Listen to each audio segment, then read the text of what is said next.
नमस्कार दोस्तों, आज आपको मैं कौटिल्य के अर्थशास्त्र के बारे में बताना चाहूँगा। मौर्य काल की एक प्रसिद्ध रचना मान सकते हो आप ये।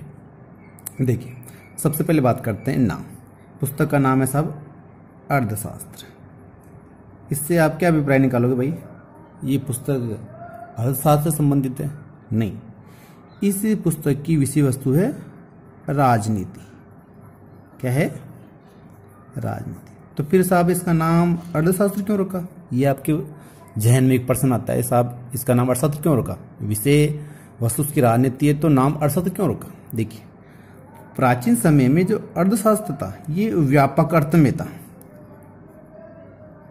इसके अंदर राजनीति भी आती थी, अर्थशास्त्र भी आता था, धर्मशास्त्र भी आता था। यानी संकुचित अर्थ न मान के इसका व्यापक अर्थ था। इसके अंदर आपकी राजनीति भी आ रही है, दर्शन शास्त्र भी आ रहा है, धर्मशास्त्र भी आ रहा है, सभी इसमें आते हैं। कानून भी इसी में आता था। ठीक है, तो ये व्यापक अर्थ में था, न कि अभी संकुचित अर्थ में। तो व्यापक अर्थ में इसका आप अर्थ लोगे राजनीति। ठीक है, तो साहब इसकी विषय वस्तु है राजनीति। अब बात करते हैं साहब अर्थशास्त्र की भाषा क्या है। देखिए, अर्थशास्त्र की जो मूल भाषा वो क्या है? संस्कृत भाषा में लिखी गई थी। ठीक है, अब आते हैं साहब इसकी शैली। किस शैली में लिखी गई है? देखिए, ये शैली लिखी गई है पद्य गद्य, यानी गद्य पद्य दोनों शैली में लिखी। श्लोक में भी लिखी गई है और सेंटेंस अलग अलग बना के, पैराग्राफ बना के वैसे भी लिखी गई। दोनों शैलियों में लिखी गई है, साथ साथ मिक्सर है। आप इसको न तो गद्य कह सकते हैं शुद्ध रूप से, न इसको शुद्ध रूप से आप पद्य कह सकते हैं, दोनों में लिखी गई। इसके अलावा इसकी शैली है सूत्र शैली। सूत्र शैली, सूत्र शैली कैसे? यानी सूत्र बना रखे, इसमें अलग अलग सूत्र बने हुए हैं, उन सूत्रों में इसको लिखा गया है। ठीक है, अब बात करते हैं साहब इसके लेखक कौन है। देखिए, इस पुस्तक के लेखक नाम बताइए कौटिल्य, एक नाम। इसके 15वां जो चैप्टर उसमें नाम आया साहब कौटिल्य ने इसकी रचना करी थी साहब। ठीक है, इसके दूसरे नाम भी बताया है इस व्यक्ति के, चाणक्य भी नाम बताया है, एक बताया है विष्णुगुप्त। अब सब बात आती साहब क्या ये नाम कैसे क्या पड़े। देखिए, कौटिल्य नाम कैसे पड़ा? कौटिल्य नाम पड़ा, ये जो व्यक्ति था वो कुटिल गोत्र का था, गोत्र थी कुटिल, इसलिए इसका नाम पड़ा कौटिल्य। ठीक है, चाणक्य, चाणक्य नाम चाणक्य क्यों पड़ा? इसके पिताजी का नाम चाणक्य था, इसका नाम क्या पड़ा? चाणक्य। विष्णुगुप्त, ये इसका व्यक्तिगत नाम था, जो रियल नेम था वो था व्यक्तिगत नाम से क्या था? विष्णुगुप्त था। ठीक है मित्रों, तो इस पुस्तक के लेखक कौटिल्य भी कह सकते हो आप, चाणक्य भी कह सकते हो और विष्णुगुप्त भी कह सकते हो। अब करते हैं भाग। देखिए, इस पुस्तक के 15 अधिकरण है। अधिकरण को मान सकते हो एक तरह से इकाई, 15 इकाई ऐसा। ठीक है, 150 अध्याय। इनमें कितने अध्याय है? 150 अध्याय ऐसा। ठीक है, 180 उपविभाग, 180 उपभाग यानी खंड बना रखे हैं 180 अलग से। इसके अलावा इस पुस्तक में 6000 श्लोक है। सूत्रों में लिखी हुई तो 6000 श्लोकों के माध्यम से पुस्तक को लिखा गया है। अब बात करते हैं साहब पांडुलिपि, यानी हाथ से लिखी हुई पुस्तक कह सकते हैं, उसको अपन बोलते हैं पांडुलिपि।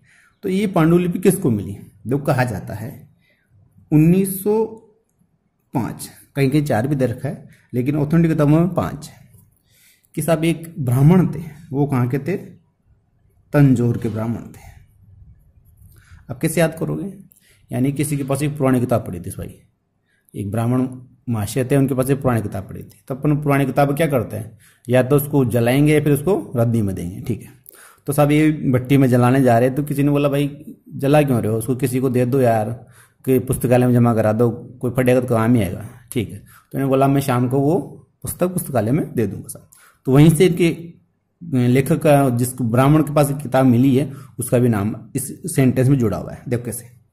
1905 में तंजौर के ब्राह्मण का नाम था, भट्टी में डालने जा रहा था, उसका नाम था भट्ट स्वामी। मैंने याद करने के लिए बताया।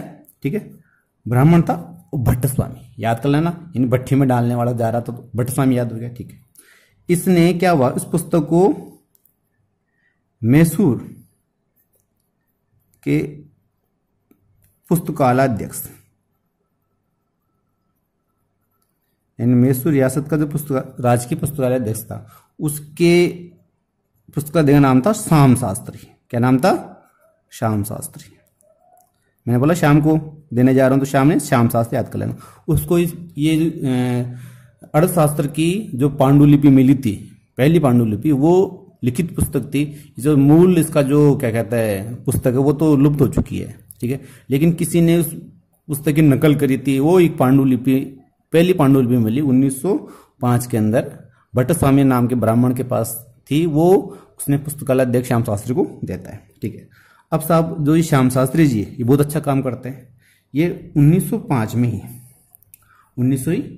में ही एक अंग्रेजी पत्र का नाम है इंडियन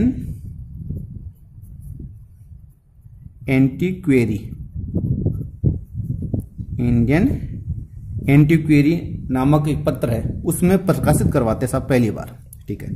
फिर 1906 से लेके 1909 तक, 1906 से लेके 1909 तक एक और पत्र है मैसूर रिव्यू, उसके अंदर इस पुस्तक को प्रथम बार अंग्रेजी में प्रकाशित करवाते हैं। और कहा जाता है कि 1929 में श्याम शास्त्री ने इसका चौथा संस्करण निकाला था। कौन सा निकाला था? चौथा संस्करण निकाला था, 4वां, चौथी बार इन्होंने प्रकाशित की। उस संस्करण को प्रमाणित संस्करण माना जाता है। यानी श्याम शास्त्री द्वारा 1929 में जो संस्करण निकाला गया, वो चौथा संस्करण था। वो अर्थशास्त्र का सबसे प्रमाणिक क्या कहते हैं संस्करण माना जाता है, ठीक है। अब इसके अलावा साहब ये पहली पांडुलिपि मिल गई। इसके अलावा बताया जाता है कि 3 और मिली है साहब। 2 कहाँ मिली थी बता रहा था? म्यूनिक, वैसे जर्मनी में पड़ता है। एक तो म्यूनिक में मिली 2, और कहा जाता है एक मिली कलकत्ता में। कहाँ मिली? कलकत्ता में। एक पांडुलिपि कलकत्ता मिली। इस पांडुलिपि मिलने के बाद में 3 पांडुलिपियां और मिलती है, ठीक है मित्रों। देखो मित्रों, इसमें जो मोस्ट इंपोर्टेंट क्वेश्चन बनता है इस पार्ट के अंदर, इस टॉपिक के अंदर, वो क्या है? अर्थशास्त्र के 15 अधिकरण है। उस 15 अधिकरणों में से किसमें क्या कहा गया है, ये प्रश्न बनता है। तो जीके का शानदार प्रश्न बनता है, और ये सिलेक्शन कराने वाले प्रश्नों में से एक प्रश्न होगा ये, ठीक है। बहुतों को याद नहीं रहता साहब किस अधिकरण में क्या कहा है। लोगों को ये भी नहीं पता कि कितने अधिकरण है इसके। तो 15 अधिकरणों में क्या बात बताएगी, मैंने आपको सीरियल नंबर से, काउंटिंग से आपके नंबर याद करा दूंगा। देखो, सबसे पहले बात करते हैं नंबर 1, पहला अधिकरण, फर्स्ट अधिकरण क्या बता रखा है। देखो, जो ये पुस्तक है इसकी विषय वस्तु राजनीति, यानी राज्य संबंधित है कि नहीं? विषय वस्तु राजनीतिक है तो राज्य संबंधी है। तो इसका जो पहला चैप्टर है वो संबंधित होगा राज्य से, यानी राज्य की समस्याएं क्या है, उनका कैसे क्या निवारण करे उसके बारे में। तो पहली बात, मेन पॉइंट याद कर लेना, राज्य की समस्या। पहला पॉइंट उन्होंने लिया राज्य की समस्याओं के बारे में, राज्य की क्या क्या प्रॉब्लम होती है, ठीक है। और उन प्रॉब्लम का अपना ज्ञान होना चाहिए। ज्ञान की शाखाएं बताएगी कि अपनी समस्या का ज्ञान कैसे होगा। तो वो ज्ञान के से इन शाखाओं से अपने को ज्ञान हो जाएगा, इस समस्या क्या क्या है। तो पहली बात, राज्य की समस्या ली। पुस्तक राज्य से संबंधित है, तो पहली राज्य की समस्या 1 नंबर पर। दूसरे नंबर पर राज्य बनता है साहब विभागों से, संगठन से, है। तो दूसरा पॉइंट इनके लिए, जो राज्य के क्या होते हैं, विभाग होते हैं, प्रशासनिक विभाग होते हैं, संगठन होते हैं, पदाधिकारी होते हैं, उनके बारे में लिया, ठीक है। तो दूसरा है अधिकरण बताया गया राज्य के प्रशासनिक विभाग, संगठन व उसके अधिकारी, पदाधिकारी मान लो, ठीक है। देखो, राज्य की समस्या हो गई। दूसरा साहब समस्या, अब समस्या का निवारण कौन करता है? उसके विभाग ही तो करते हैं। कोई भी समस्या मान लो, शिक्षा विभाग की समस्या है तो शिक्षा विभाग करेगा उसको। तो दूसरे नंबर पे विभाग आ गए, याद हो गया, ठीक है। तीसरे नंबर बात करते हैं। देखो, आप किसी को पैसे उधार देते हो, या मान लो को मेरे जैसे को आप उधार देते, तो वो बोले भैया 1-2 दिन में दे दूंगा, भाई आपको 1-2 दिन में दे दूंगा। 1 और 2 कितने हो गए? 3। 1 और 2 3 हो गए।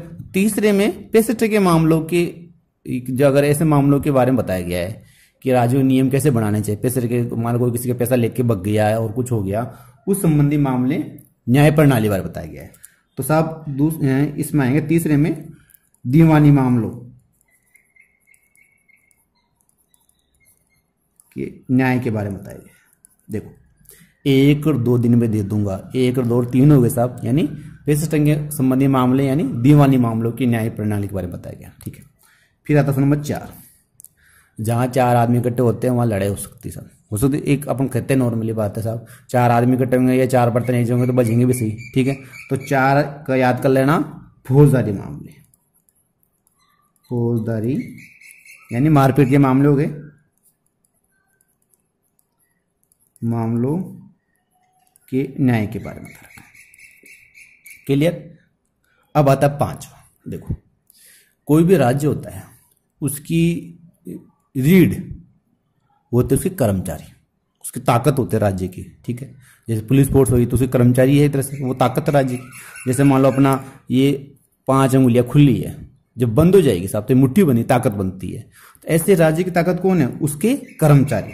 तो ये बता रखा है इसमें राज्य के कर्मचारियों के बारे में, यानी उनके अनुशासन के बारे में, उनके नियम बता रखे, उनको क्या करना चाहिए क्या नहीं करना चाहिए है, अनुशासन, उनके अधिकार, उनके दायित्व, इनके बारे में बताया रखा है। ठीक है, तो आप राज्य कर्मचारियों के अनुशासन, उनके नियम, उनके दायित्व, उनके बारे में बताइए। तो राज्य कर्मचारी याद कर लें। हो गया सब। ठीक है, अब आता है नंबर 6। नाम 6 है लेकिन इसके अंदर 6 संबंधी कुछ नहीं है, इसमें उल्टा हुआ 6 और 7 आना। 6 वाला नियम तो चला गया इधर और 7 वाला ऊपर चला गया, 6 वाला आगे नीचे। यानी क्या है, देखो आपको 6 में बता रखा है सप्तांग के बारे में। सप्तांग यानी 7, और 6 में क्या बता, अपने 7 में क्या बता रखा है? षड्गुण। देखो षड यानी 6, तो 6 के बाद 6 नहीं आ रहे, ये उल्टा हो रहा है। यानी सप्तांग 7 के पास आने चाहिए लेकिन 6 के पास आ रहे हैं। षड्गुण 6 के पास आना चाहिए लेकिन किसके पास आ रही है? 7 के पाता है। अभी ये होते क्या है बताता हूँ। देखो सप्तांग यानी राज्य के 7 अंग बताए गए हैं, उनके बारे में बताया गया है 6ठे अधिकरण में। सप्तांग कौन कौन से होते हैं? देखो एक तो होता है राजा, एक उसके मंत्री, एक उसके मित्र, अमात्य, मंत्री कहते। ठीक है, देखो राजा, मित्र, अमात्य हो गया। इसके अलावा उसकी सेना है कि नहीं जरूरी, कोष, पैसा भी चाहिए राजा को, बिना पैसा क्या करेगा, है कि नहीं। दुर्ग जरूरी राजा के लिए। इसके अलावा राष्ट्र यानी उसके जो राजा राज करता था उसके अलग अलग राज्य होंगे तो वो राष्ट्र के रूप में आ गया। ठीक है, तो 7 अंगों के बारे में बताया गया है 6ठे पॉइंट के अंदर। सप्तांग के बारे में, सप्तांग क्या है? राजा, राजा के मित्र, अमात्य, सेना, कोष, दुर्ग और राष्ट्र, इनके बारे में बताया हुआ है। ठीक है, सप्तांग के बारे में बताया गया है। हाँ साहब, अगला पॉइंट इसका है 7वां पॉइंट है षड्गुण, यानी 7वें अधिकरण में बता रखा है षड्गुण के बारे में। षड्गुण क्या होते हैं? देखो बता रहा हूँ आपको। षड्गुण होते हैं संधि, विग्रह, हिंदी वाला संधि विग्रह नहीं है साहब, ये यान, आसन। आप सब साहब ये क्या चीज आ गई? बहुत आसान है, अभी बता देता हूं। द्विभाव, एक हो गया आश्रय। देखिए षड्गुणों में होता है कि राज्य को 6 गुणों का पालन करना चाहिए। एक तो आ गया संधि, यानी अपन लड़ाई लड़ रहे हो तो जब ऐसे लग रहा है अपन जीत नहीं पाएंगे यार, कुछ हानि हो सकती, तो संधि करनी चाहिए। तो संधि के बारे में बताया, संधि कब करनी चाहिए, कैसे नहीं करनी चाहिए, उसके बारे में। ठीक है, विग्रह, संधि कर लिए, बहुत सारे परिश्रम, संधि तोड़नी भी पड़ती है अपने को, तो उसके बारे में बता रखा। यान, यान में साधन यानी किसी पर अटैक करना, शत्रु पर कब आक्रमण करना चाहिए, इसके बारे में बता रखा है ऐसा। आसन यानी 2 जने लड़ रहे हैं तो तीसरे आदमी चुपचाप बैठ जाना चाहिए, कब तटस्थ होना चाहिए, कब शांति से बैठना चाहिए, इसके बारे में बता रखा है राज्य के। द्विभाव, एक समय 2 भाव रखना, एक समय 2 भाव, यानी अपने को लग रहा है यार सामने वाला अगर मैं सही भाव बताऊंगा तो नाराज हो जाएगा, तो द्विभाव रखना राज्य के लिए, वो बता रखा है। ठीक है, आश्रय, निर्बल व्यक्ति या राज्य को अपने यहाँ पर आश्रय देना चाहिए, इसके बारे में बता रखा है। तो ये षड्गुण है, इनके बारे में 7वें पॉइंट में अंदर बता रखा है। ठीक है मित्रों, अब 8वें अधिकरण की बात करते हैं सब। 8वें में क्या बता रखा है? 8 ठाठ, ठाठ नहीं करना, आठवां अधिकरण क्या होता है, ठाट नहीं करना। कैसे भाई, देखो इस अधिकरण में ये बता रखा है कि व्यसनों, व्यसन यानी दुर्व्यसन, बुरी आदतें का निरूपण कर रखा है, का निरूपण कर रखा साहब। व्यसनों का यानी बुरी आदतें हैं, राजा को कौन सी आदतें छोड़नी चाहिए, कौन सी आदतें रखनी चाहिए। तो दुर्व्यसन जो बुरी आदतें हैं उनको त्याग करना, तो दुर्व्यसनों के बारे में बता रखा साहब, यानी ठाट बाट नहीं करना है, अपने को दुर्व्यसनों से बचना है। तो व्यसनों के बारे में बता रखा है, ठीक है, गलत आदतों के बारे में, ठीक है। अब अपन चलते हैं इसके 9वें पॉइंट में। 9वां पॉइंट क्या है उसके बारे में चर्चा करते हैं। देखो कहीं कहीं आपने पढ़ा हुआ बोर्ड, नो एंट्री, यहाँ आना नहीं है भाई, आना मना, प्रवेश मना है साहब। ये कब होता है, जब कोई परेशानी हो या कोई अपन को लग रहा है यहाँ पे आवागमन से नुकसान होगा, ठीक है, विपत्तियों से बचाव के लिए, ठीक है। तो वो ये बात है साहब, इसमें बता रखा है कि राज्य किस प्रकार विपत्तियों से बचाव के उपाय बता रखे हैं, ठीक है। अब विपत्ति में सब आक्रमणी होता है, भयाक्रमणी हो गया, गृह युद्ध, बहुत सारे विपत्तियों से राज्य का बचाव करना। विपत्तियां नो एंट्री बोर्ड कब लगाएंगे, विपत्ति में लगाएंगे। या जैसे अभी कोरोना चल रहा है साहब, तो बोल जो नो एंट्री बोर्ड लग रहा है, यहाँ प्रवेश निषेध है। क्यों, क्योंकि अगर कोई आदमी अंदर आएगा तो कोरोना संक्रमित हो जाएगा, इसलिए नो एंट्री बोर्ड लगा दिया। तो साहब याद कर लेना कैसे, आप विपत्तियों से 9 नंबर, ठीक है। चलो अब नंबर आते हैं नंबर 10 पर, ठीक है। नंबर 10 लड़ाई झगड़ा बहुत हो गया भाई, बस लड़ाई झगड़ा बहुत हो गया, बस मतलब 10, यानी इसमें क्या कर रहा है, क्या समझोगे, लड़ाई झगड़ा बहुत हो गया बस भाई, अब मन नहीं लड़ना है। युद्ध के बारे में बता रखा है, युद्ध नीति के बारे में बता रखा है, जो मेन चीज है 10, जैसे अशोक ने बोला था अब मैं युद्ध नहीं करूंगा साहब, बस हो गया, ठीक है। ऐसे ये युद्ध नीति के बारे में बता रखा है। कैसे याद करोगे, 10वें पॉइंट के अंदर 10 खूब होगा भाई लड़ाई झगड़ा, अब लड़ाई झगड़ा नहीं करना अपने, ठीक है। तो युद्ध नीति के बारे में बता रखा है 10वें पॉइंट के अंदर। अब आता है 11वां, देखो अपने पता है 1 + 1 कितने होते हैं, 11। 1 + 11 संगठन होता है, ठीक है। लेकिन जब संगठन को तोड़ दे अपन तो 1 हो गया है। तो इसमें ये बता रखा है कि अपने को किस प्रकार शत्रु में भेद डालकर उसको नष्ट कर सकते हैं। यानी 1 तो 11 जुड़ जाएंगे तो 11 जाएंगे, और तोड़ देंगे तो 1 हो जाएगा, तो नष्ट कर सकते हैं। तो शत्रु में भेद डालकर उसको नष्ट करने के उपाय बताए गए हैं। शत्रु में भेद डालकर उसे नष्ट करने के उपाय।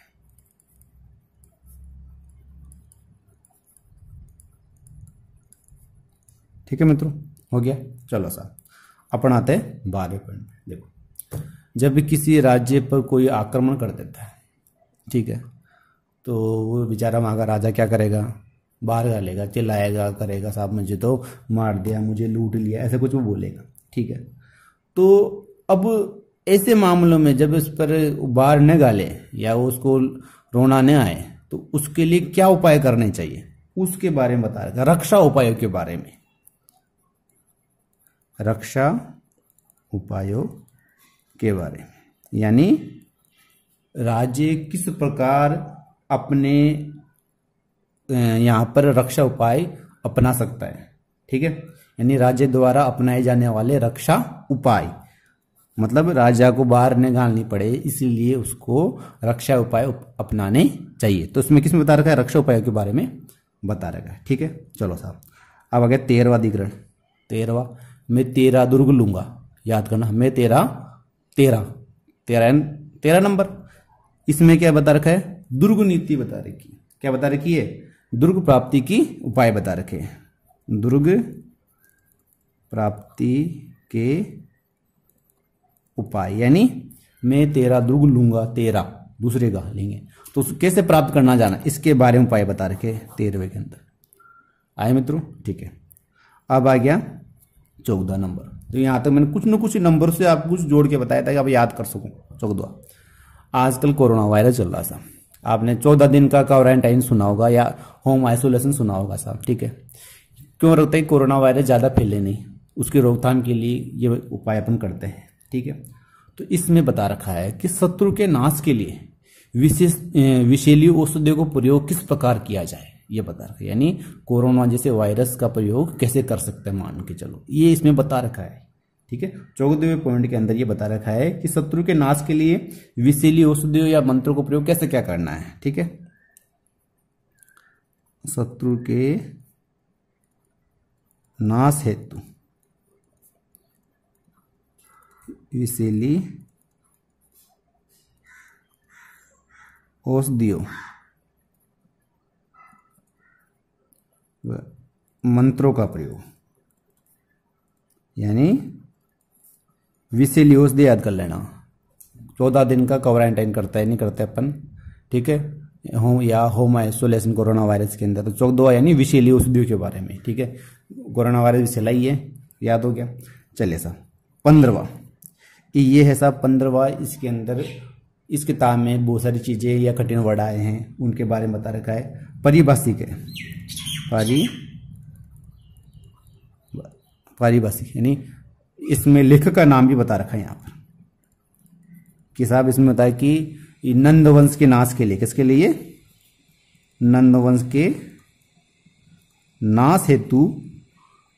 ये सबसे मेन बात है, इस पुस्तक का लेखक कौन है, इसका जिक्र यहाँ हुआ है। नंद वंश के नाश हेतु इस पुस्तक का लेखन किया गया है। अब कहाँ कब किया गया बता रहे, 4वीं शताब्दी ईस्वी पूर्व, यानी वो आप मान सकते हो कि आप 301 ईस्वी से लेके आप जो भी 399 बीच में, इस पीरियड के दौरान इसका क्या किया गया, लेखन किया गया। 34 ईस्वी पूर्व किया गया था।